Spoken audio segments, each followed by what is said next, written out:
Okay, the third thing that I did was the ketogenic diet.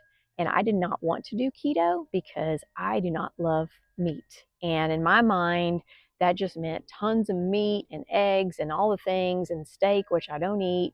And I just thought, I don't know if I can do it. I don't know if I can eat everything that is on this diet. It was the restrictions. I wasn't really looking forward to what was allowed. And the other thing was, you have to eat healthy fats on keto.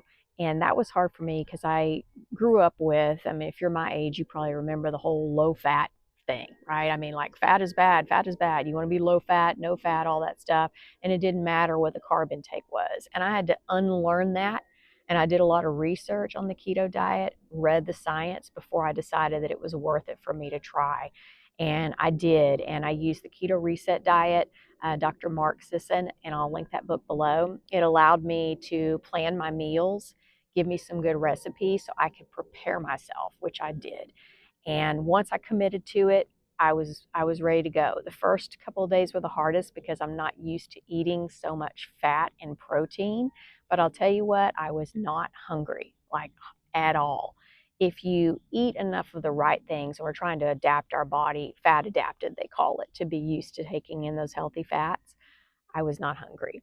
Also, I had a clear head, I had plenty of energy, and I just stuck with it. I got through the little keto flu that sometimes happens. That was like a day or two at the most of feeling kind of achy.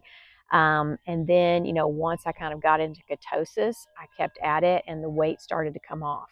The first week it was about 4 pounds, and then it slowed down to about 1 pound a week. That's because I only had about 15, 16 pounds to lose. And so I was fine with that pace. And I knew also that that would help me keep it off by losing it slowly. So I would recommend, if you've tried everything, every diet plan known to man, and you're insulin resistant, or you've had a lifetime of eating lots of carbs, that maybe you should consider keto.